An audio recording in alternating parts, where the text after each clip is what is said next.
کہانی گامشدہ آواز۔ ایک دور دراز گاؤں میں زرینہ نامی ایک لڑکی رہتی تھی جس کی آواز دنیا کی سب سے خوبصورت آواز سمجھی جاتی تھی۔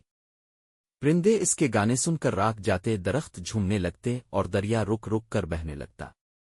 ایک دن زرینہ نے خواب میں ایک پری کو دیکھا جس نے کہا، تمہاری آواز جادوئی ہے، مگر اگر تم اسے غرور میں کھو دو تو یہ ہمیشہ کے لیے چھن جائے گی۔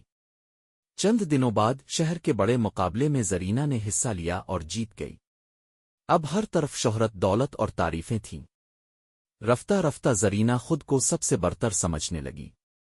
پھر ایک صبح وہ جاگی اور اس کی آواز غائب ہو چکی تھی۔ ڈاکٹروں، حکیموں اور جادوگروں سے علاج کروایا مگر کوئی فائدہ نہ ہوا۔ وہ افسردہ ہو کر جنگل میں چلی گئی جہاں اس نے ایک پرانا درخت دیکھا۔